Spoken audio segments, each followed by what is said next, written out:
बिस्मिल्लाहिर्रहमानिर्रहीम।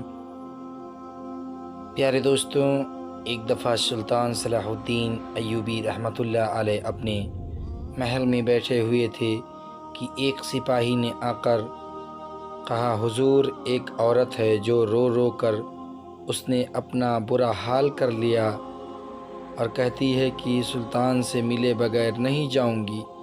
नरम दिल सुल्तान ने कहा, अपने सिपाही को हुक्म दिया कि फ़ौरन उस औरत को मेरे सामने हाजिर करो। जैसे ही उस औरत को हाजिर किया गया, उसकी हालत देखकर सुल्तान बड़ा परेशान हुआ कि मेरे होते हुए मेरी रियासत की औरतों का ये हाल हो गया है। उसके बाद सुल्तान ने अपने सिपाहियों को हुक्म दिया कि इस औरत को ठंडा मशरूम पिलाया जाए ताकि इसकी हालत बेहतर हो जाए। सिपाहियों ने उस औरत को ठंडा मशरूम पिलाया। थोड़ी देर जब वह औरत अपने होश में आई तो उसने कहा, हुजूर, मैं एक हफ्ते के सफ़र से पैदल चलकर आपके पास आई हूँ, या मैं ही जानती हूँ कि रास्ते में मैंने किन किन मुश्किलात का सामना किया और किन किन दरिंदों का सामना किया, क्योंकि आप जानते हैं कि एक अकेली औरत को लोग देखकर क्या नज़र उठाते हैं।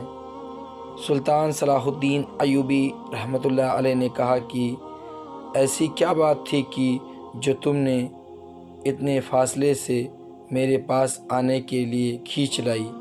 तो उस औरत ने कहा, बहादुर सुल्तान, मेरा शौहर शराब पीकर मुझे बुरी तरह पीटता है, और जब वह शराब पीता है तो उसे ख्याल रहता है कि उसके माँ बाप हैं, मेरे बच्चे हैं, वह मेरे साथ ज्यादती करना शुरू कर देता है।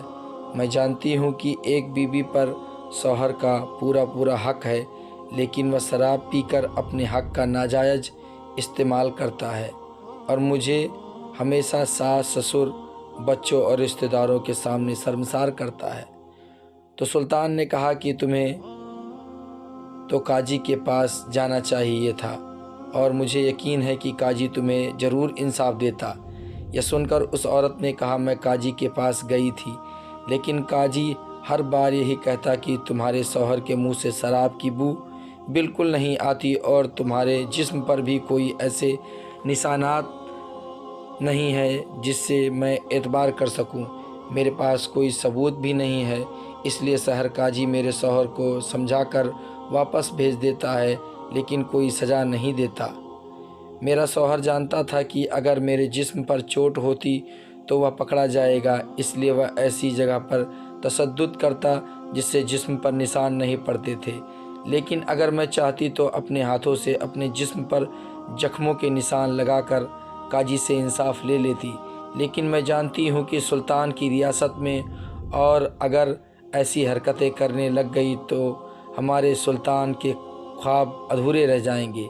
यह सुनकर सुल्तान सलाहुद्दीन अय्यूबी बहुत खुश हुए कि उसकी सल्तनत की औरतों का इतना शऊर है कि अपने सुल्तान के आला मकसद को भी जानती हैं। फिर सुल्तान हैरान हुआ कि तुम्हारे शौहर के मुंह से उस वक्त शराब की बू क्यों नहीं आती। शराब एक गलीज चीज़ है जिसको पीने से कई वक्त तक उसके मुंह से बू आती रहती है। तो उस औरत ने कहा कि मेरे शौहर ने किसी सातिर हकीम से ऐसी दवा ली जिसको शराब पीने के बाद जब होश में आ जाता तो वो दवा पी लेता, और वह दवा ख़ास जड़ी बूटी की बनी हुई है जिससे मुंह में वह नहीं आती। वह दवाई लेने के बाद काजी आप भी उसको नहीं पकड़ पाएंगे।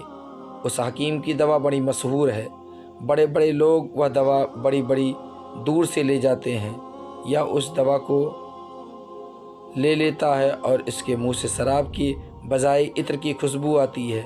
यह सुनकर सुल्तान बड़ा हैरान हुआ और अपने सिपाहियों को हुक्म दिया कि जाओ और उस हकीम को पकड़ कर लाओ। और सुल्तान ने कहा कि एक घोड़े पर एक सिपाही को भेजो और इसके शौहर को फ़ौरन मेरे सामने हाजिर करो। थोड़ा वक्त गुजरने के बाद सिपाही दौड़ता हुआ आया और उसके शौहर को सुल्तान के आगे कदमों में डाल दिया। उसकी हालत बता रही थी कि यह आदमी एक नॉर्मल इंसान नहीं, इसमें वही तमाम फसाद दिखाई दे रही है जो उसकी बीवी बता रही है। لیکن سلطان حیران تھا کہ قاضی آخر انصاف کرنے میں کیوں نہ رہا۔ سلطان نے اس کے شوہر کو کہا کہ تم اپنے جرم کا اقرار کر لو ورنہ تمہیں بری سے بری سزا دوں گا۔ اس نے کہا کہ بہادر سلطان، میں نے آپ کے بارے میں سن رکھا ہے کہ آپ عادل ہو، انصاف پسند ہو اور ایماندار ہو، اور مجھے یقین ہے کہ آپ مجھے بغیر ثبوتوں کے کوئی سزا نہیں دو گے۔ یہ سن کر سلطان صلاح الدین ایوبی نے اپنی زبان کو چپ رکھا اور تھوڑی دیر سوچنے کے بعد سلطان نے حکم دیا کہ اس آدمی کو ایک پیالہ دودھ کا پلایا جائے۔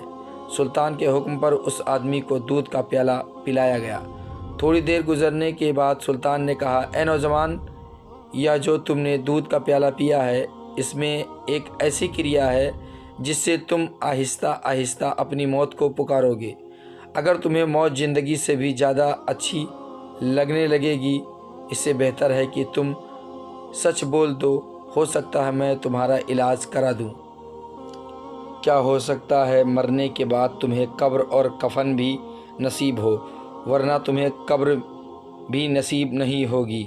اگر موت بنا بتائے آئی تو تم اسی طرح تڑپتے رہو گے۔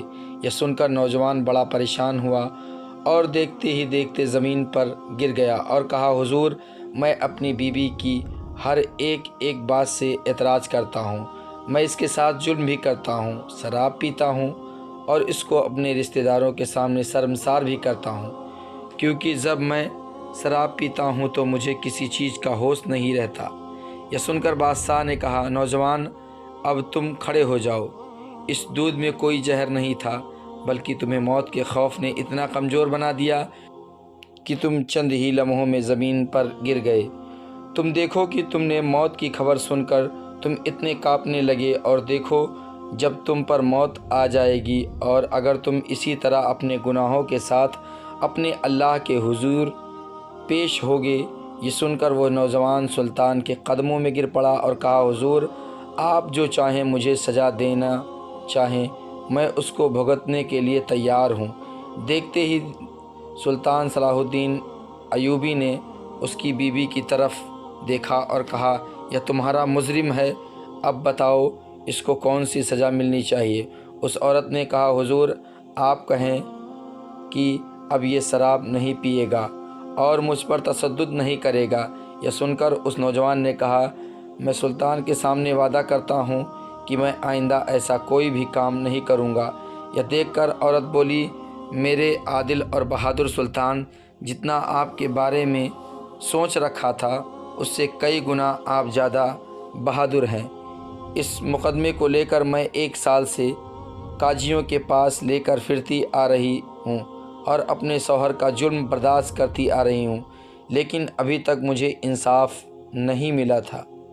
لیکن آپ نے چند لمحوں میں میرے شوہر کو راہ راستے پر ڈال دیا۔